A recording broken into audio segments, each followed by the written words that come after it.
Detailed overview of the female internal genitalia. The internal genitalia are the organs within the female reproductive system that are primarily responsible for the production of eggs, ova, fertilization, pregnancy, and childbirth. These organs work together to facilitate reproduction, and their health is essential for fertility and overall reproductive well-being. First, vagina. Description: the vagina is a muscular tubular structure that connects the external genitalia, vulva, to the cervix, the lower part of the uterus. It is about 8 to 10 centimeters in length in a non-aroused state, but can expand during sexual intercourse or childbirth. The inner lining of the vagina is composed of mucosal tissue, which secretes fluids to keep the area moist. Functions: passage for menstrual flow. During menstruation, the vagina serves as the exit for the shed uterine lining. Birth canal. The vagina is the passage through which the baby is delivered during childbirth. It stretches significantly during labor to accommodate the baby. Sexual intercourse. The vagina receives the penis during sexual intercourse. It is also involved in sexual pleasure due to its nerve endings. Sperm passage. After sexual intercourse, sperm travel through the vagina to reach the cervix and enter the uterus. Environment. The vagina has a naturally acidic pH, around 3.8 to 4.5, that helps to prevent infections by maintaining a healthy balance of vaginal flora, particularly lactobacillus bacteria.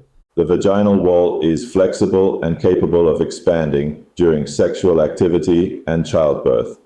Second, cervix. Description: the cervix is the lower, narrow part of the uterus that connects to the top of the vagina.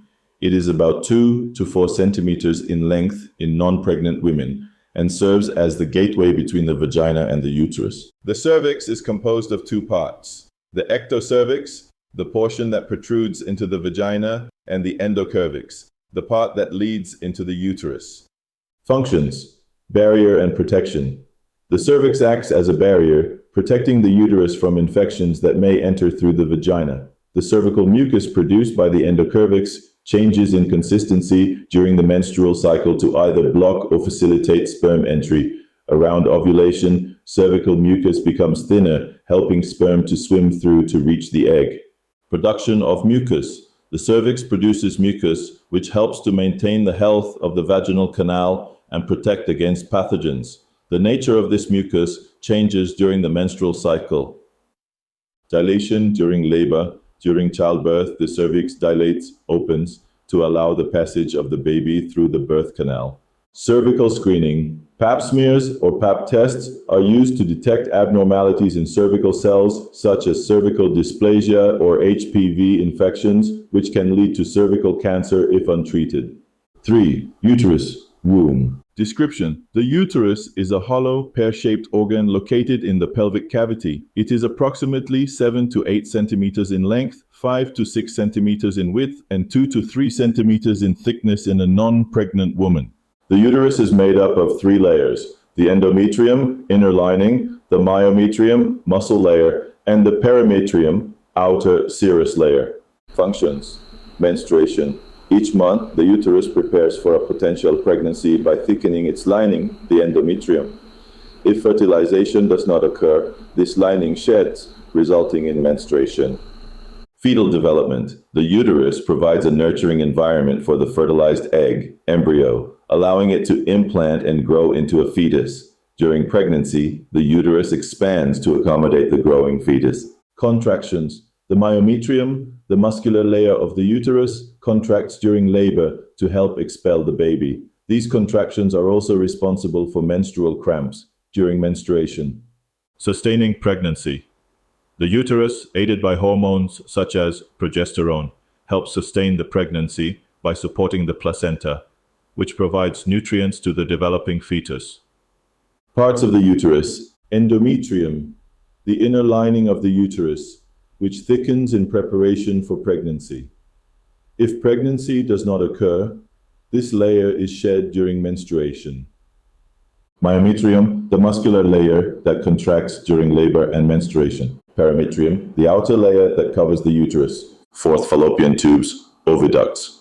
Description: the fallopian tubes are paired structures that extend from the upper part of the uterus toward the ovaries. They are about 10 centimeters in length, The fallopian tubes are composed of smooth muscle and lined with cilia, tiny hair-like structures that help propel the egg toward the uterus. Functions: site of fertilization. The fallopian tubes are the site where fertilization of the egg by sperm typically occurs. After ovulation, the egg is released from the ovary and is captured by the fimbriae, finger-like projections, at the end of the fallopian tube. The egg then travels through the tube, where sperm can meet it for fertilization. Transport of egg and sperm. The fallopian tubes transport the fertilized egg, zygote, to the uterus, where it can implant in the endometrial lining. Ectopic pregnancy risk. If the fertilized egg fails to travel properly or implants in the fallopian tube, it can result in an ectopic pregnancy, which is a medical emergency and can be life-threatening. 5. Ovaries. Description: the ovaries are two small, almond-shaped organs located on either side of the uterus. They are responsible for producing eggs, ova, and secreting hormones such as estrogen, progesterone, and testosterone in small amounts. Each ovary contains thousands of immature eggs that are present at birth and gradually mature during the reproductive years. Functions: oogenesis, egg production. The ovaries produce and release eggs. The process begins before birth, with all the eggs being present in a female's ovaries at birth. During puberty, one egg is released approximately every month during the menstrual cycle in a process called ovulation. Hormone production. The ovaries secrete hormones that regulate the menstrual cycle and prepare the body for pregnancy. Estrogen, involved in the regulation of the menstrual cycle and development of secondary sexual characteristics. Progesterone, produced after ovulation and helps maintain the uterine lining for possible pregnancy. Testosterone plays a role in sexual desire and overall reproductive health. Ovulation. During ovulation, one of the ovaries releases a mature egg, or occasionally more than one. This egg is then captured by the fallopian tube for potential fertilization. 6th, ligaments and supporting structures. Broad ligament, a large flat ligament that supports the uterus, fallopian tubes, and ovaries. Round ligament, a pair of ligaments that support the uterus and help it maintain its position in the pelvic cavity. Ovarian ligament. This ligament connects the ovaries to the uterus and helps stabilize them. Suspensory ligament. This ligament holds the ovaries in place and also contains blood vessels that supply the ovaries with nutrients. Common disorders affecting internal genitalia. Endometriosis, a condition where tissue similar to the endometrium, lining of the uterus, grows outside the uterus, often causing pain, irregular bleeding, and infertility.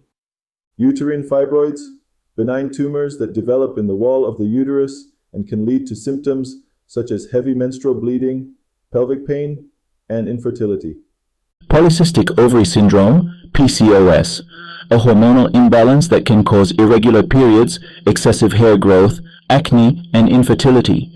Pelvic inflammatory disease, PID, an infection of the reproductive organs, often caused by sexually transmitted infections, STIs. It can lead to scarring, infertility, and chronic pain. Ovarian cysts, fluid-filled sacs that develop in or on the ovaries, which can cause pain or other complications if they rupture or become infected. Ectopic pregnancy, a pregnancy in which the fertilized egg implants outside the uterus, usually in a fallopian tube. This can be dangerous and requires immediate medical attention. In conclusion, the female internal genitalia are integral to the processes of ovulation, fertilization, pregnancy, and childbirth. Their proper function is essential for fertility and reproductive health. Understanding these organs' anatomy and functions is crucial for diagnosing and managing reproductive health conditions, as well as supporting women through their reproductive journeys, whether they are trying to conceive or managing health concerns.